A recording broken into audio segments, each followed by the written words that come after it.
আজকের রেসিপি ভাপা দই।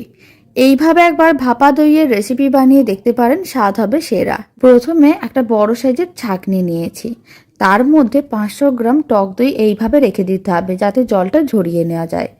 এখন জল ঝরানো টক দইটা আর একটা মিক্সিং বোলের মধ্যে নিয়ে নিলাম।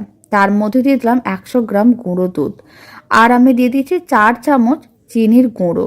খুব ভালো করে মিশিয়ে নিতে হবে যাতে কোনো রকমের দলা না থাকে। খুব ভালো করে মেশানো হয়ে গেলে এরকম একটা মিক্সিং বোল নিতে হবে, তার মধ্যে দইয়ের মিশ্রণটা দিয়ে দিতে হবে আর ভালো করে কভার করে নিতে হবে। কড়াইতে জল গরম করে নিয়েছিলাম, তারপর একটা স্ট্যান্ড বসিয়ে দইয়ের পাত্রটা রেখে দিতে হবে। ঢাকনা বন্ধ করে এইভাবে ভাপে বেশ কিছুক্ষণ রান্না করে নিতে হবে। তারপরে ফ্রিজে রেখে ঠান্ডা করে নিলেই রেডি হয়ে যাবে দারুণ স্বাদের ভাপা দই। আর ওপরে আমি সামান্য পরিমাণ পেস্তার গুঁড়ো ছড়িয়ে দিচ্ছি, এতে দইটা দেখতে অনেক বেশি ভালো লাগবে আর খেতে তো বেশ ভালো হয়।